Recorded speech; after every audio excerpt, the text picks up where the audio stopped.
설명이 필요한 우리말 한자어. 오늘 단어는 문자입니다. 이 문자는 글자라는 뜻으로 사용되는 단어인데, 이 문과 자가 어떤 뜻으로 풀이가 되길래 글자라는 뜻을 나타내게 되는지 같이 한번 살펴보겠습니다. 먼저 문자는 초등학교, 중학교 교과서에도 빈도가 상당히 높은 글자입니다. 초등학교 1696이 했네요. 전체가 12,000여자가 넘는다고 했으니까 빈도순위 상위 한 15% 정도 되는 것 같습니다. 그리고 중학교는 209위, 23,000여 개 가운데 209위니까 이건 상위 1%입니다. 굉장히 자주 나온다는 얘기죠. 자, 그러면 이러한 단어를 먼저 표준국어 대사전에서는 어떻게 풀이하고 있는지 한번 살펴보겠습니다. 표준국어 대사전에서는 두 개의 큰 카테고리로 이 문자를 풀이하고 있습니다.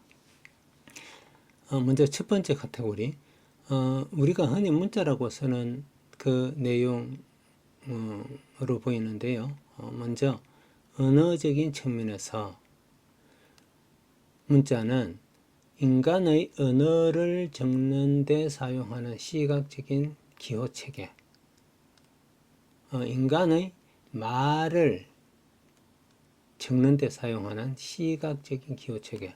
사람의 말은 눈에 보이지 않죠. 귀로 들을 수는 있지만, 근데 이 눈으로 볼 수 없는 인간의 말을 눈으로 볼 수 있는 기호로 나타낸 것이 문자다. 그것이 글자다. 우리말로는 글자니까요. 그렇죠. 문자는 이런 뜻입니다. 그것을 우리는 글자라고 했는데, 근데 한자로 왜 이것을 문자라고 하는지, 문과 자가 도대체 어떤 뜻이길래 인간의 말, 눈에 보이지 않는 말을 눈에 보이는 기호로 나타낸 것을 문자라고 하는지, 그것을 우리가 공부를 하는 것입니다.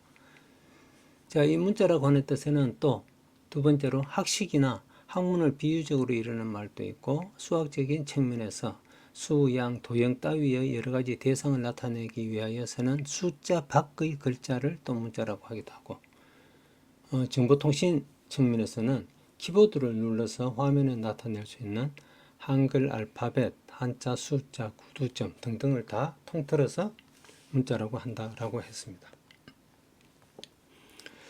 자, 그 다음 두 번째 문자. 예전부터 전하여 내려오는 한자로 된 수거나 성구 또는 문장. 이건 우리가 흔히 공지 앞에서 문자 쓴다라고 할 때 그 문자가 갖는 뜻입니다. 그리고 훈민정음, 그 서문에 나란 말씀이 균기게 달아 문자와로 서로 삼았지 아니할세 할 때 문자와로 할 때 문자가 이 한자로 된 수거나 성구, 문장 등의 뜻으로 풀이할 수 있겠습니다.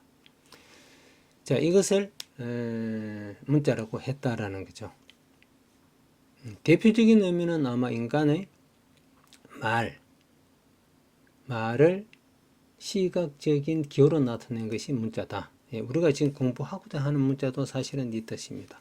자, 이것을 속뜻사전에서는 어떻게 풀이를 하고 있는지, 속뜻사전은 우리말에 나오는 그 한자 단어를 개별 한자 뜻을 가지고 풀이한 사전이라고 했습니다. 상당히 유용한데요. 그러나 부분적으로 조금 보완되어야 할 부분도 있다라고 말씀드린 바 있습니다. 자, 속뜻사전에서는 문자를 이렇게 풀이를 했습니다. 문은 글을 문이고 자는 글자자로 사용이 되었다.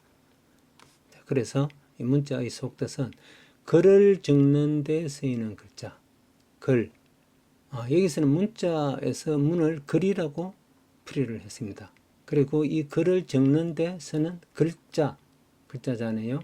자를, 이 전체를 문자라고 한다. 그러면 문자라고 하는 단어 구조는 속뜻사전에 의하면 문이 글자를 수식하는 형태가 됩니다. 문을 적는데 쓰이는 글자니까요. 문을 위한 자니까, 문의 자니까 이건 수식 관계가 되겠네요. 그런데 문자, 우린 직감적으로 문자는 병렬 구조로 여겨지는데 이 부분은 뒤에서 다시 한번 설명을 하겠습니다. 자, 어쨌든 속도사전에서는 글을 적는 데 쓰이는 글자 이렇게 풀이를 했습니다. 이 풀이가 과연 타당한지 뒤에서 같이 한번 살펴보겠습니다. 그 다음 두 번째, 한자 말 수구나 문구를 문자라고 한다. 예, 표준국어 대사전에서 풀이를 했습니다. 학식이나 학문을 비하여 이르는 말 마찬가지고요. 수학적인 방면에서 수양을 나타내는 데 쓰이는 숫자 외의 모든 글자를 문자라고 한다. 예, 그랬습니다. 자, 그런데 이러한 우리말 글자로 표현되는 이 말을 한자로는 왜 어떻게 해서 문자로 표기하게 되었느냐, 그리고 문과 자가 이 문자라는 단어에서는 어떤 뜻으로 사용이 되었는지 그것을 우리가 살펴보는 것입니다. 자, 살펴보기 위하여 먼저 우리가 문자에 사용된 개별 한자 뜻과 음부터 한번 알아보겠습니다. 문, 글을 문입니다. 문이라고 하는 뜻이 있고 글자라고 하는 뜻이 있다고 했습니다. 그 다음에 글월, 글월은 우리말 순우리말인데요, 문장이란 뜻입니다. 월이 문장이란 뜻입니다. 센텐스. 우리말 글은 그 의미가 상당히 넓은 단어인데요. 우선 글이라고 하는 것은 글자를 뜻하기도 하고 개별 글자 하나하나, 그리고 이 개별 글자가 이루어져서 쓰여진 문장을 글이라고 하기도 하고, 문장이 모여서 만들어내는 이야기를 또 글이라고 하기도 하고, 책을 글이라고 하기도 합니다. 그래서 우리말 글은 의미가 상당히 넓은 단어입니다. 아마 한자 글자 해서 한자 그 자자를 우리가 보조적으로 쓰고 있는데, 아마 이 한자를 쓰지 않는다라면은 우리말은 이 개별 글자를 아마 글이라고 했을 것 같습니다. 그리고 글자가 모여서 이루어지는 문장은 글월이라고 했고요. 그 다음 더 길어지면 이제 이야기, 이런 형태가 되겠죠. 그 다음 이야기, 학문이라는 뜻도 이 글을 문이 가지고 있습니다. 그래서 글을 문, 한자의 글을 문도 상당히 뜻의 범위가 높습니다. 이 글을 문을 순 우리말로 바꾸면 글로 바꿀 수 있지 않을까 이렇게 생각을 합니다. 자, 그 다음 자는 글자 자입니다. 글자 자. 자, 우리가 흔히 이 자는 글자 자로 알고 있습니다. 그런데 이 글자 자에 기르다, 낳다, 낳아 기르다 라고 하는 뜻이 있다라고 하는 사실을 지금 이 순간 알아두면 좋겠습니다. 우리가 문자라고 하는 단어 뜻풀이를 하는데 이 개념을 알아야 할 것 같습니다. 자, 그러면 우리 문자에 대해서 조금 더 깊게 공부를 해 보겠습니다. 자, 문자는 한자, 한문에 관련된 용어입니다. 그래서 한자를 만들 때 이 나온 파생된 단어가 문자이기 때문에 이 한자가 어떻게 만들어졌는지를 먼저 좀 한번 알아봐야 될 것 같습니다.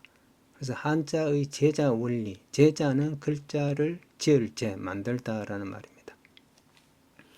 자, 한자를 지은 원리를 육서라고 합니다. 육서라는 말은 여섯 글서니까 여섯 가지의 글씨라는 말입니다. 여섯 가지의 글자라고 하는 뜻입니다.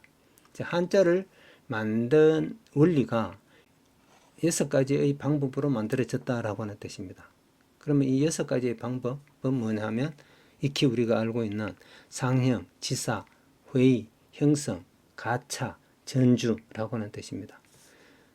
자, 상형이라는 말은 상자는 본뜰 상입니다. 모양형, 모양을 본떠서 만든 글자. 자, 예를 들면 사람이 이렇게 옆으로 서 있는 모습을 보고 사람 인자를 만들었습니다. 그리고 나무가 이렇게 또 서서 있는 모습을 보고 나무 목자를 만들었습니다. 자, 어떤 모양을 보고 그림으로 나타내서 만든 것이 상형 문자입니다.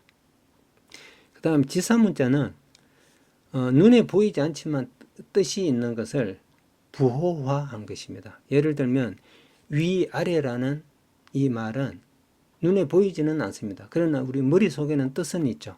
그래서 이것을 어떻게 글자로 나타낼까 하다가 중국 사람들이 기준선을 두고 위에 있으면 상, 아래에 있으면 하, 아래 하가 되는 거죠. 그래서 이렇게 추상적인 의미를, 눈에 보이지 않는 의미를 눈에 보이도록 부호화한 것이 지사 문자다. 지사라는 말은 가리킬 지, 일사, 어떤 내용을 가리킨다라고 하는 뜻입니다.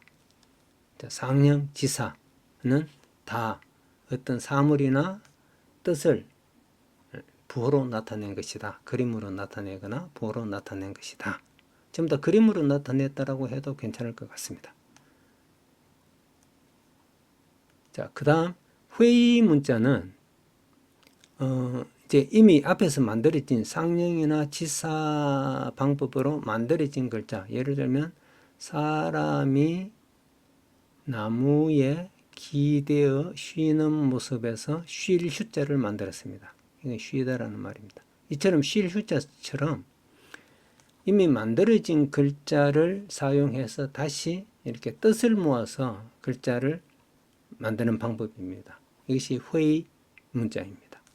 그 다음 형성 문자는 회의 문자와 똑같이 앞에서 만들어진 글자, 상형이나 지사로 만들어진 글자를 사용해서 글자를 만드는데, 예를 들면 기술공에 힘력을 더해서 어떤 기술을 닦는데 힘을, 정성을 들이는 거죠. 이렇게 해서 만들어진 글자가 정성공자입니다. 그래서 이 정성공자에서 앞에 이 기술공자는 이 전체 정성공자의 발음하고 관련이 되어 있고, 뒤에 힘력자는 정성을 들인다 해서 뜻하고 관련이 되어 있습니다. 뜻. 그래서 글자를 이루는 두 부분의 이상 영역에서 한 부분은 성, 형성할 때 성, 소리 성자입니다. 소리를 나타내고 이 글자의 음을 나타내고, 한 부분은 형, 형태, 이 글자의 뜻을 나타내는 것을 형성 문자라고 합니다. 그래서 회의 문자와 형성 문자는 앞에 상형이나 지사 방법으로 만들어진 1차적인 글자를 사용해서 다시 새로운 글자를 만들어내는 방법입니다. 자, 나중에 한 번 더 설명을 하겠지만, 여기서 상형이나 지사처럼 사물이나 어떤 추상적인 뜻을 그림으로 나타낸 이 1차적인 글자를 한자로 문이라고 합니다. 문의에서 왔다라고 하는 뜻입니다. 다음으로 이 1차적인 문자로 만들어진 글자를 사용해서 회의나 형성의 방법으로 만든 2차적인 이 글자를 자라고 합니다. 그래서 문과 자가 다 글자라고 하는 뜻을 갖는데 속 의미는 조금 다릅니다. 자, 요 다른 것은 뒤에서 다시 한번 설명을 하겠습니다. 자, 한자의 제자 원리 6서 가운데에서 한자를 처음으로 만드는 방법은 요 네 가지입니다. 상형지사는 없는 글자를 처음 만들 때 쓰는 방법이고, 회의 형성은 이미 만들어진 글자를 사용해서 다시 글자를 만드는 방법입니다. 자, 나머지 이제 가차와 전주는 이미 만들어진 쌍형지사, 회의, 형성, 이 방법에 따라서 만들어진 글자를 사용하면서 뜻을 조금 더 보태가는 방식입니다. 예를 들면 가차는 임시, 거짓과 임시라고 하는 뜻입니다. 우리가 뭐 가칭이라고 할 때 임시로 빌려 쓴다라고 하는 뜻인데, 어떤 의미냐면 새의 모양을 보고 새 조자를 만들었습니다. 이게 새 조자입니다. 새의 모양을 본 뜻죠. 그런데 새 중에서 까마귀는 온 몸이 까매서 눈과 그 몸체의 색깔이 하나가 되어서 눈이 보이지 않습니다. 그래서 이 새 조자에서 눈을 표시한 요 가운데 점을 빼고 까마귀 오자를 만든 거죠. 그래서 까마귀 오자는 요 세 조자에서 눈이 요 가운데 점이 없습니다. 요건 이제 눈인데 까마귀는 눈도 까맣고 몸도 까매서 눈이 안 보인다라고 해서 요 까마귀 오자를 이렇게 만들었습니다. 요건 세 조자고요. 근데 까마귀 오자를 이렇게 해서 만들었는데 사람들이 살면서 슬프다라고 하는 것도 중국 사람들은 그걸 오라고 한 거예요. 오 통제를 할 때 우리 오호 오 한자를 쓰죠. 그래서 오자는 까마귀라고 하는 뜻도 있지만 오라고 하는 소리에는 슬프다라고 하는 뜻도 있습니다. 그런데 이 슬프다라고 하는 글자를 나타내기가 쉽지 않으니까 이미 만들어진 발음이 똑같은 까마귀 오자를 빌려와서 슬프다라고 하는 뜻으로 쓰는 거예요. 그래서 이것을 가차라고 합니다. 그래서 까마귀 오자에는 이제 뜻이 두 개가 되는 거죠. 1번 까마귀, 2번 슬프다. 자, 이처럼 소리가 똑같은 글자를 빌려 쓰는 것을 가차 문자라고 한다. 가차라고 한다. 그러니까 이건 새로 만드는 방법이 아니고 만들어진 글자를 빌려 쓰는 거죠. 자, 그 다음 마지막으로 전주는 굴릴 전, 구를 전입니다. 뜻, 주자 나중에 한번 설명하겠습니다. 우선 뜻이라고 하는 의미로 알아두면 되겠습니다. 뜻을 굴려서 또 글자를 만듭니다. 예를 들면 우리가 음악 할 때 이 악자입니다. 악자를 이렇게 쓰는데요. 자, 이 형태는 원래 북 같은 것을 북에 수가 이렇게 달려 있죠. 이렇게 수가 달려 있는데 이걸 나무 위에다가 탁자 위에다가 올려놓은 모습입니다. 이렇게 해서 악기 악자가 만들어집니다. 악입니다. 음악 악, 악기 악. 그런데 이 악기를 둥둥둥둥 쳐보니까 마음이 즐거워지는 거예요. 기분이 좋아지는 거예요. 그래서 중국 사람들이 즐겁다라고 하는 것을 락이라고 했는데 이 락자를 새로 만들 필요 없이 그냥 이 악자를 뜻을 좀 굴리니까 즐거워지니까 이걸 이제 즐길 락으로 쓰는 겁니다. 그래서 락자, 이 악자에 음악할 때는 악으로 읽고 즐기다라고 할 때는 락으로 읽습니다. 그래서 즐길 락자는 음악 악자를 뜻을 한번 굴려서 만들었다라고 해서 전주 문자라고 합니다. 이 즐기다라고 하는 뜻을 한번 더 굴리면 좋아하다라고 하는 뜻이 됩니다. 그래서 이 악에는 좋아하다라고 하는 뜻으로도 사용이 되는데 좋아하다 할 때는 발음이 요입니다. 그래서 우리가 요산요수 이런 말을 쓰죠. 요산요수. 여기 한자로 쓰면 요 뒤에 음악 악자 뒤에 몇산자를 쓰고 또 한 번 더 쓰고 물수자를 씁니다. 요산요수. 산을 좋아하고 물을 좋아한다. 어진 사람은 산을 좋아하고 지혜로운 자는 물을 좋아한다. 이런 말이 있습니다. 자, 이처럼 악자의 뜻을 굴려서 음악이라고 하는 뜻을 굴려서 즐겁다. 그리고 즐거운 것을 또 굴려서 좋아한다.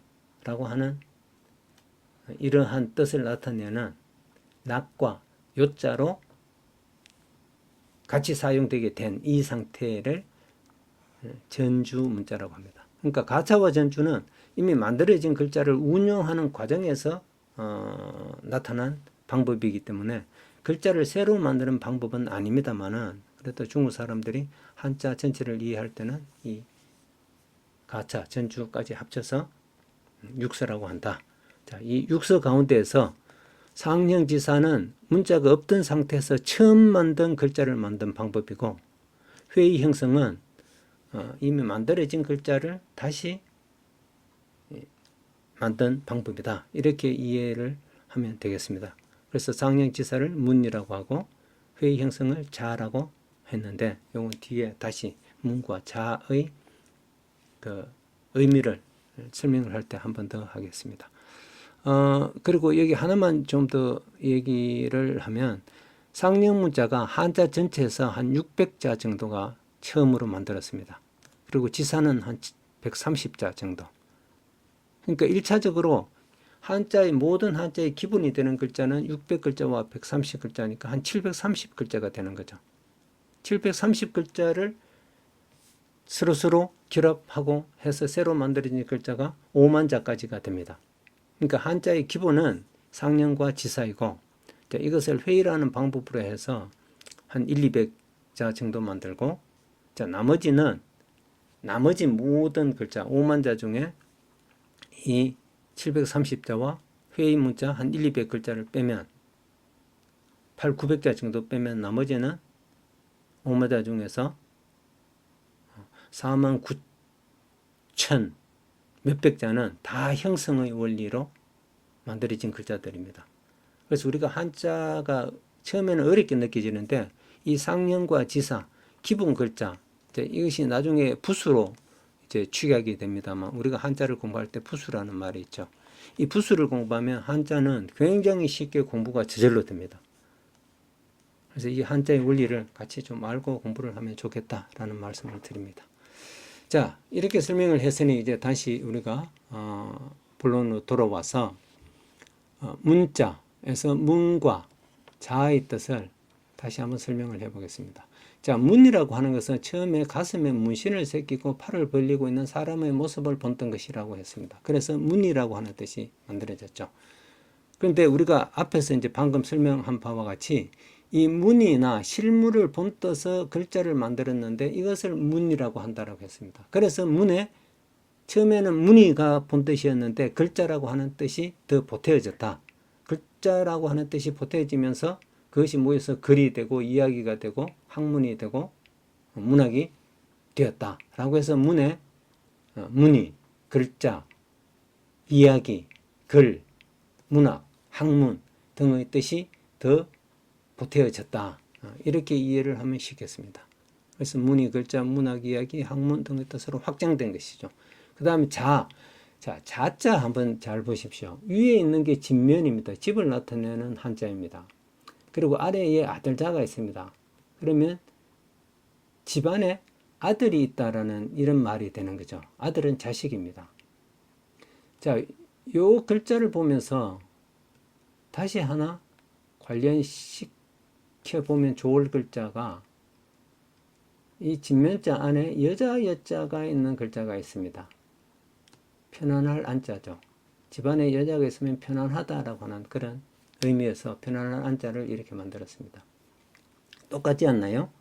자, 집 안에 이번에는 여자가 아니고 아들이 있습니다. 자, 이 말은 아들을 낳았다라는 말입니다. 집안에서 아들을 낳아서 키운다, 기른다라는 말입니다. 그래서 아들 자자의 본래의 뜻은 집에서 아이를 낳아 기르다라는 뜻입니다. 이것이 본래의 뜻입니다. 그런데 이것이 이제 후에 한자를 만드는 그 일 과정과 관련해서 아까 앞에 우리가 설명을 했죠. 이미 만들어진 글자라고 하는 것은 상형이나 지사 방법으로 만들어진 글자입니다. 그러니까 문이나 어떤 의미를 기호로 나타낸 것. 이 1차적으로 만들어진 이 글자 문을 사용해서 그것을 다시 결합을 시켜서 만든 글자, 2차성 글자를 글자라고 한다.